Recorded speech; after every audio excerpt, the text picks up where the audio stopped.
Hi everyone, Dr. Elliott here. So welcome to Soul Garden. I have done a couple of garden tours. I'll do a few more, but today I'm sitting because it's really hot outside, and but I was really choosing to be out here in the garden to make this video. I'm sitting here with this beautiful tobacco plant that my beautiful friend Sonia and one of our elders, Seneca elder, gifted to me a couple of years ago, and it is back and it's blooming again, and it's just so beautiful. And I have a little baby Hopi tobacco that I got at the Mount Shasta Growers Co-op, and so we're gonna put this one in the ground today. But I'm doing a module on somatic embodiment, and I know that, I preach meditation quite a lot for nervous system regulation, but just coming out to the garden and being outside. We have 17 acres here. Of course, you don't need 17 acres. You could literally have a back patio with some potted plants and maybe get a very, similar experience, in the sense that today we're going to really be building and developing relationship with our plant relatives. And in Native culture, in ceremonies, you hear people say all my relations, and when we say all my relations, we're talking about connecting not just with our family, with our ancestors, but with our animal relatives and our plant relatives, understanding that nervous system regulation is about connecting with our body, and our bodies are not separate from the earth. So any chance we get to come outside and put our hands in the soil and listen to the wind in the trees and the birds in the trees, and just really put our feet on the ground, this is where we can start to remember who we are. So what we know about the earth is, and this again from Sonia Keller-LaPointe, bird woman here, who gifted me this tobacco. She used to say, she still says, but the first time she said it to me about maybe 15 or 20 years ago, she says, if there's anything at all that you want to learn about yourself or the world, go sit by the river, go sit on a rock, on a grandfather, and just listen. And of course, you don't have to be by the river. Today we're in the garden, but just sit and listen. Listen to our plant relatives. Listen to the wind and the trees. Listen to your heart. Listen to how your body responds. When we come outside, we smell, we hear, we taste, we touch. And all of those senses bring us into the present moment. And what we know is that healing doesn't happen in the past, it doesn't happen in the future, it happens in the now, it happens in the present moment. And so anything that we can do to get ourselves into the present moment is to our healing advantage. So before we get too far into what we're going to talk about today, I'd like to share just a little bit about the medicine of tobacco. And the reason I started with this plant, because I'm gonna touch on a lot of different plants in the garden over this summer. We're gonna talk about some of the different healing properties of some of the herbs that are growing here, and flowers and foods. Food is medicine. Plants are medicine. Everything is medicine. But tobacco is, in particular, it's very special to Native people. So I'm Cherokee and Pawnee, but mostly culturally I'm Cherokee, and so the people that I have learned from have all been Cherokee. And what we understand about tobacco is that tobacco is an access medicine. It helps us to access our own medicine. If we want teaching from an elder, we would offer that elder tobacco and ask for a particular teaching. If we have a conflict with someone, we might offer tobacco and ask for forgiveness, or ask for some kind of conflict resolution. So we use tobacco in that way with people. We use tobacco when we go to harvest food. We would put that tobacco down and say a prayer and make an offering, and before we would harvest the food. And same with most of the other herbs, or really anything that we use out of the garden, we're going to offer tobacco. When I first, we bought this land in 2021, so it's been about 4 years ago now. Every house we went to go look at, as we were looking for property, I brought a little baggie of some tobacco with me, and I would put prayers down on the earth and just ask for guidance, spiritual guidance from ancestors and God source creator, and say, you know, please, you know, lead us to the right property. And when we got to this property, I sat on the front porch in the little porch swing, and I just closed my eyes and I just listened, and I just listened to the land, and I just knew, I had this feeling, this is our land, you know, this is where we're going to land. So so I felt that really deeply. And you know, the first couple of years here were pretty difficult, so we're going to talk a little bit about trauma and how trauma gets stored in the body, but how it also gets stored in the land here. We're in gold miners country in Northern California, and near the foothills near Lake Tahoe, and this is all gold mining country. And so there was a lot of trauma here, and we had to do a lot of healing with the land before we could get some decent harvests. We lost some fruit trees, and lost some battles with, you know, just pest pressure the first year or two, and the land was teaching us. And so my family and I went to the four corners of the property, and each with a tobacco bundle, and we offered tobacco as a family and asked for this land to please accept us and our stewardship and to teach us. And wow, has it ever. So the story about how humans got tobacco, this might be, I'm going to do the quick Reader's Digest version of it, is that, you know, Creator created the world, created all of the creatures in the world, and when he was done, she decided that he wanted to give, you know, some kind of gift to each of the creatures of the earth. And so he decided to have a contest, and that contest involved fasting.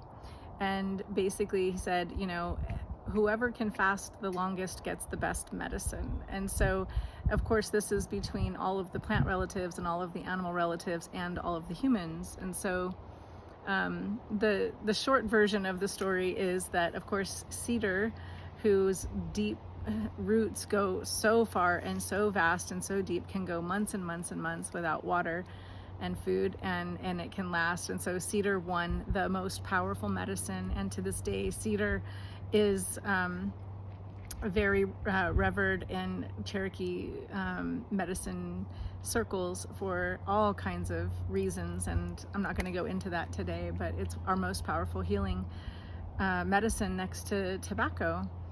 And so it goes through all of the trees, you know, all of the standing people, all of the winged ones, all of the two-leggeds and four-leggeds, and eventually it gets to the humans. And so the human, God source creator calls the human up to the stand, and the humans are looking at all the beautiful gifts that have been bestowed, all the magical powers that have been bestowed on all of the different elementals and all of the different animal relatives and plant relatives, and Creator, you know, gives this gift to the human, and the human looks down at his feet, and all he sees is this little tiny plant that looks kind of like a weed growing at his feet. And Creator says, like, don't judge a book by its cover, kind of thing. And the humans, you know, of course, humans, you know, we can only fast for 3 days at a time, and really can't go without water for very long. And fasting is a big part of our culture. So this, you know, 3 to 4 days, you know, pretty much anything can fast longer than that.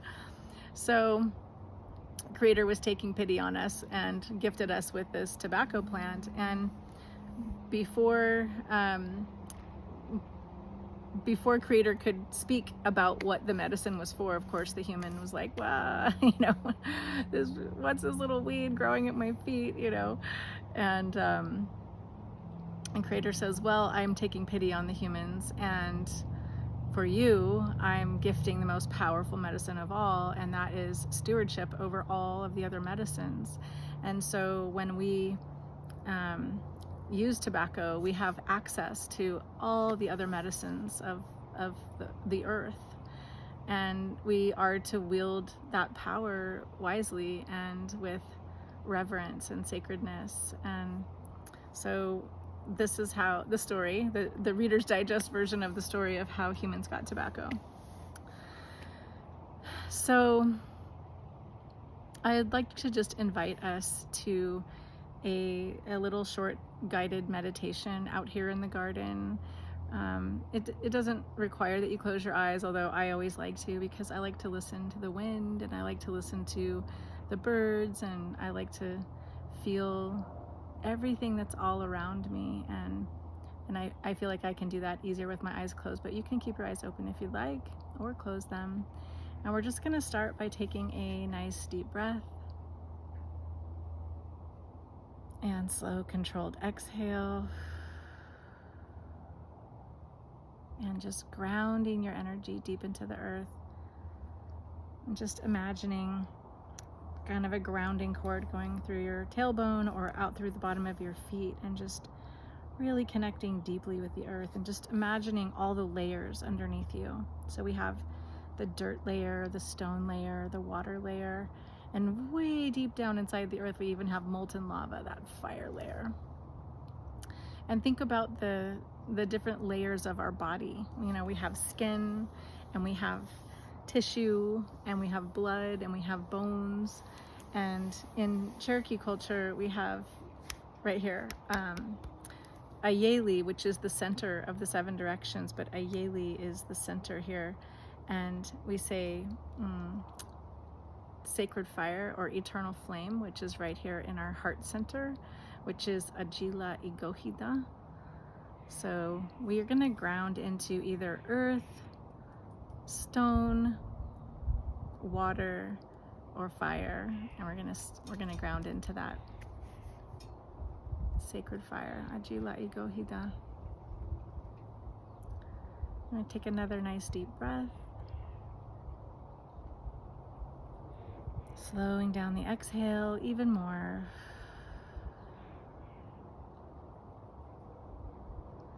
And then grounding your energy deep into the earth. Choosing one of those 4 layers.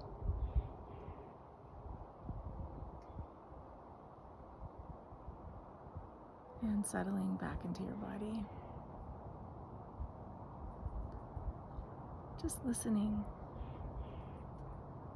You know, even if there's lawnmowers going or whatever it is, just allowing those noises, those sounds to help you deepen your meditation. I can hear the freeway in the distance, but I'm just going to pretend like it's a river. I can hear the birds. Lots of different bird songs. Can hear the waterfall from the pond in a distance.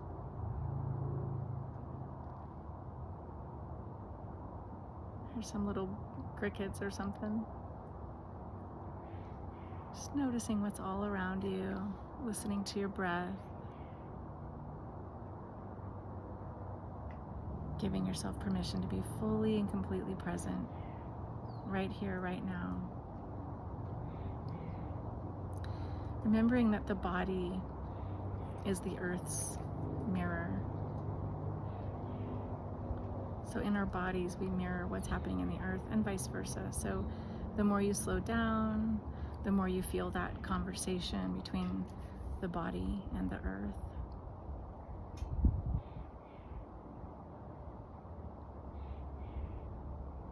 That relationship is a ceremony. It's your lived experience. It's your truth.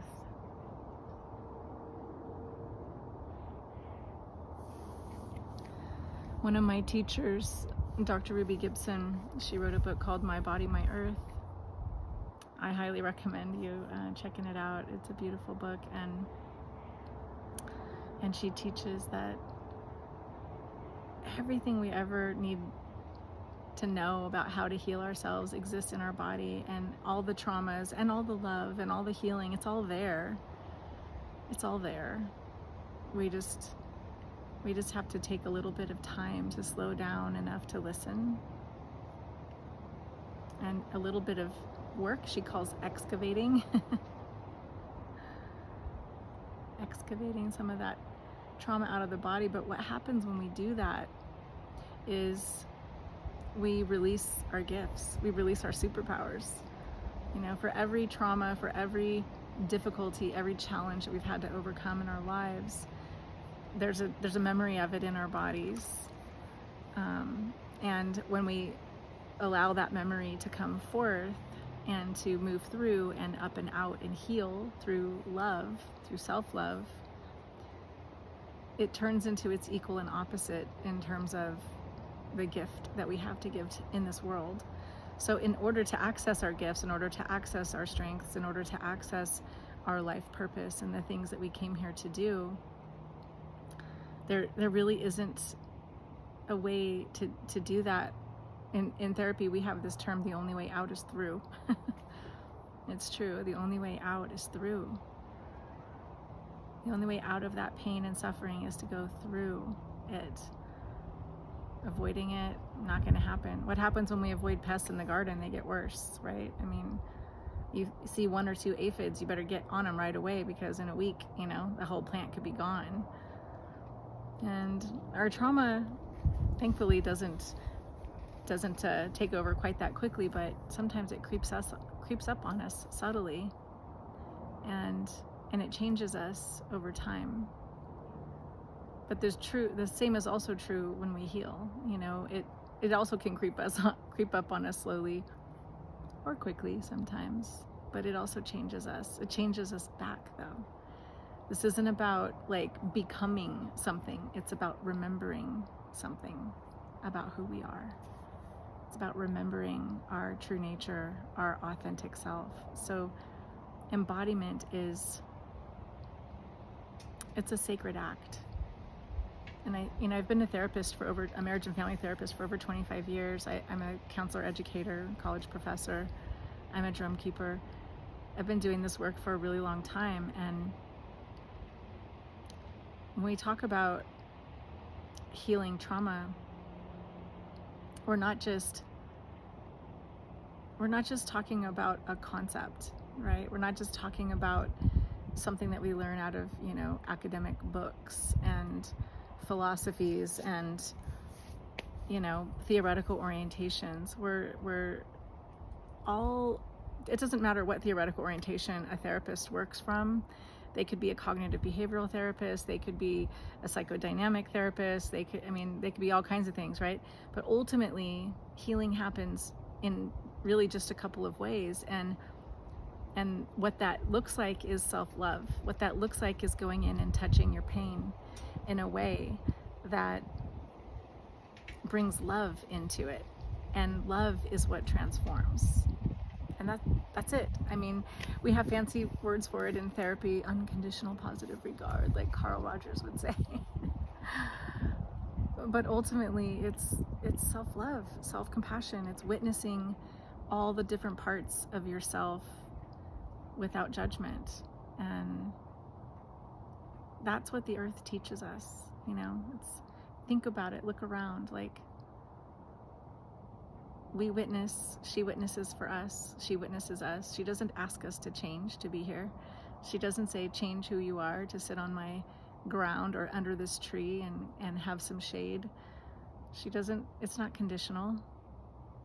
It's yeah, sit here, rest, take care of yourself, love yourself, because she knows that's where the healing is. The embodiment is really about remembering how to feel. It's about remembering to feel, right? Sometimes we get so caught up in avoiding feeling. We get so caught up in the busyness of the world. And when we slow down, and when we can slow down our mind enough to appreciate the medicines the medicines that might look like little weeds when they first pop up, and they turn into something like this. And this. How beautiful that is.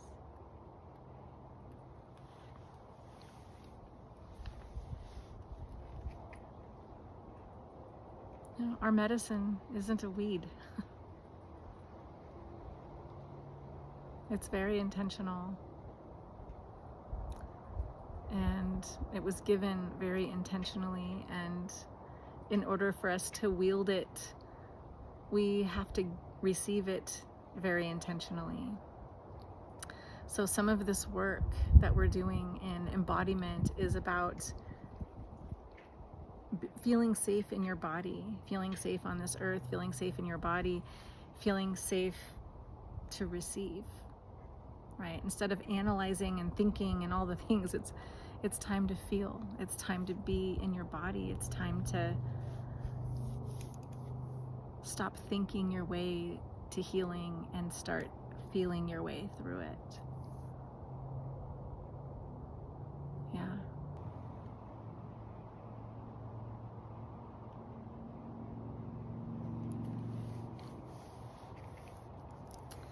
So I'm gonna ask tobacco, sweet little tobacco, do you have any words of wisdom for our watchers today?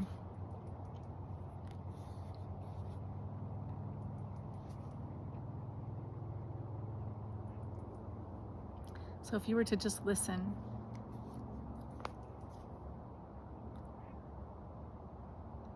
what does she say?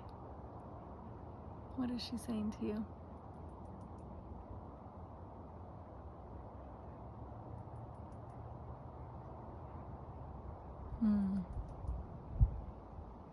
It's probably going to be something different for all of us, but what I'm hearing is to rest. That we don't need to earn rest.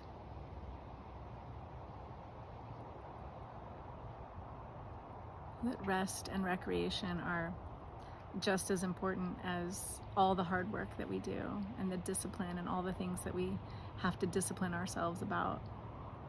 But resting in the garden, resting in the earth, resting in the trust of our Creator and this beautiful, intelligent wisdom that's all around us, that's available for our learning each and every day, every day, all the seasons, all the hours of the day.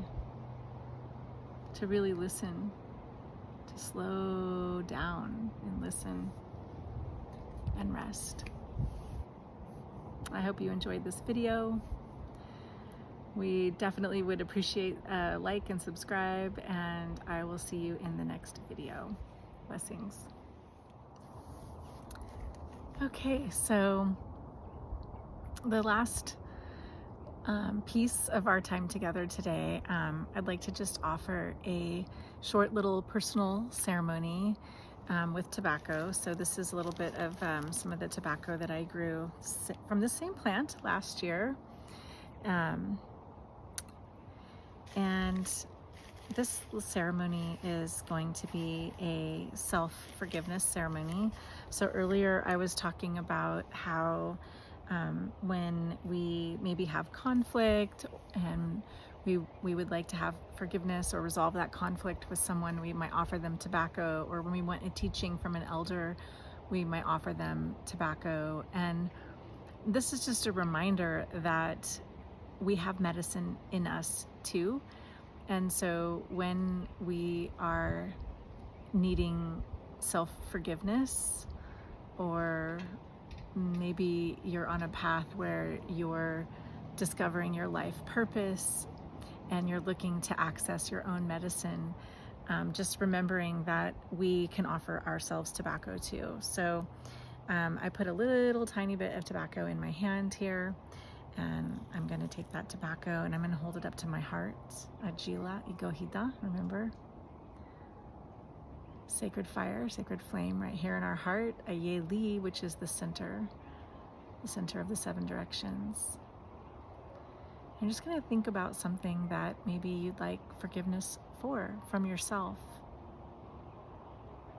or understanding about, or wisdom about. So you're going to close your eyes and take a nice deep breath. Slow, controlled exhale.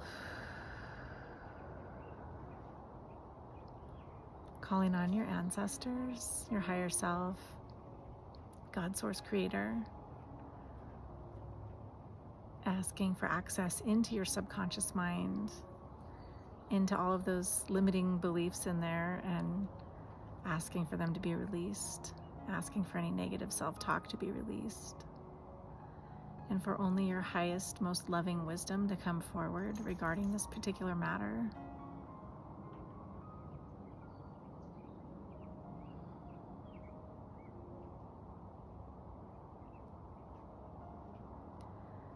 Okay, and when you're done, you're going to give thanks to your ancestors, give thanks to your higher self, God, Source, Creator, give thanks to all of the parts of you who brought you these beautiful lessons. And I'm going to go offer mine out in the garden somewhere, probably in the wild part of the garden. Give it back to the earth, and just remembering that Mother Earth, she's not burdened by this. You know, this little tiny bit of tobacco that I'm going to go offer back to the earth is going to become compost later, right? So it's just going to blend with all the leaves that fall every year, and it's going to become medicine that feeds the next babies, baby acorn trees and baby pine trees. And that's how it is when we let go of the things that we have been holding on to, the negative thoughts and feelings we have had towards ourselves. Then we make room for the babies. We make room for the new beautiful belief systems and the new beautiful healing that can come in, and the new narratives that bring us joy. And so I'm just wishing you all of the beauty and all of the healing that this little pinch of tobacco can bring you. And thank you for your trust. Thank you for being here. Thank you for remembering who you are. Blessings.